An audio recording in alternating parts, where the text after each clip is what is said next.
আসসালামু আলাইকুম। অনেক সময় দেখা যায় যে অসময়ে আমাদের অনেক দাঁত ফেলে দিতে হয়। তখন আমাদের মুখের যে জায়গায় দাঁতটা ফেলে দিয়েছি সেই জায়গায় কিন্তু জায়গাটা ফাঁকা থাকে।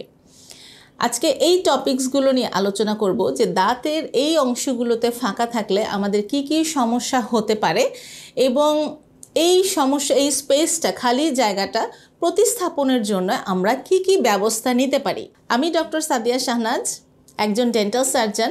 সবসময় চেষ্টা করছি আপনাদেরকে একটা ভালো চিকিৎসা দেওয়ার জন্য। প্রথমেই বলি যে ধরেন একটা দাঁত কোনো কারণে এত বেশি ডেস্ট্রয় হয়ে যায় যে দাঁতটাকে আমাদের ফেলে দিতে হয়েছে। হতে পারে সেটা সামনের দাঁত, হতে পারে সেটা পেছনের দাঁত, হতে পারে উপরের দাঁত অথবা নিচের দাঁত।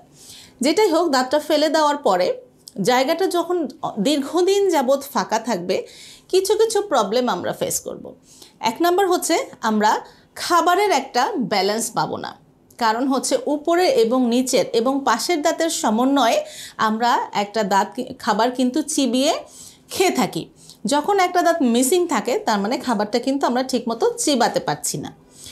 এছাড়া আরও কিছু সমস্যা হয়, যেমন ধরেন একটা দাঁত ফেলে দিলাম, সেটা যদি নিচের দাঁত হয়ে থাকে তাহলে উপরের দাঁতটা নিচে কোনো সাপোর্ট পাচ্ছে না। সেক্ষেত্রে দাঁতটা কিন্তু আস্তে আস্তে উপর থেকে নিচের সকেট থেকে বের হয়ে আসবে।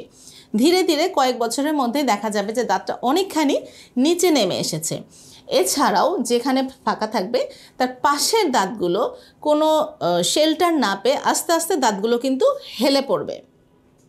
তো এইটাতে তখন কি হয়, একটা সর্বাত্মকভাবে একটা ইমব্যালেন্স সৃষ্টি হয় মুখের মধ্যে। কাজেই আমরা যখন দাঁত ফেলে দিব কোনো কারণে, তখন আমাদেরকে প্রথমেই মাথায় রাখতে হবে যে এই ফাঁকা জায়গাটায় আমাদেরকে একটা দাঁত প্রতিস্থাপন করতে হবে। এখন আসি আমরা কীভাবে এই দাঁত প্রতিস্থাপন করতে পারি। বেশ কয়েকভাবে এই প্রতিস্থাপন করা যায়। সবচেয়ে পপুলার এবং সবচেয়ে বেশি পরিমাণ মানুষ যে ট্রিটমেন্টটা করে থাকে সেটা হচ্ছে ব্রিজ করা। যেই জায়গাটা ফাঁকা আছে তার দুই পাশের দুই দাঁতকে রুট ক্যানেল করে ক্যাপ করে মাঝখানে একটা দাঁত বসিয়ে একটা ব্রিজের মতো বানিয়ে আমরা একটা ট্রিটমেন্ট দিয়ে থাকি। এটাকে বলা হয় ব্রিজ ট্রিটমেন্ট। এর থেকে অনেক উন্নত মানের চিকিৎসা আছে। সেটা হচ্ছে যে ফাঁকা জায়গাটায় যদি আপনার শরীরের মুখের কন্ডিশনটা ভালো থাকে, সব দিকে যদি ঠিকঠাক তাহলে আমরা একটা ছোট সার্জারির মাধ্যমে একটা ইমপ্ল্যান্ট প্রতিস্থাপন করে তার উপর একটা আর্টিফিশিয়াল দাঁত আমরা ইজিলি বসাতে পারি। এতে একটা সুবিধা আছে, সেটা হচ্ছে যে পাশের দাঁতগুলোকে আমরা টাচ করছি না, পাশের দাঁতগুলোকে রুট ক্যানেল করে নষ্ট করা লাগছে না। এটা এখন সবচেয়ে কোয়ালিফাইড একটা ট্রিটমেন্ট। এছাড়াও অনেক সময় আছে যে এই ইমপ্ল্যান্ট ট্রিটমেন্টটা একটু যেহেতু এক্সপেন্সিভ ট্রিটমেন্ট, তো সবার পক্ষে অনেক সময় অ্যাফোর্ড করা পসিবল হয় না। কারণ আমরা সবসময় সর্বসাধারণের জন্য একটা ট্রিটমেন্ট প্ল্যান করে থাকি।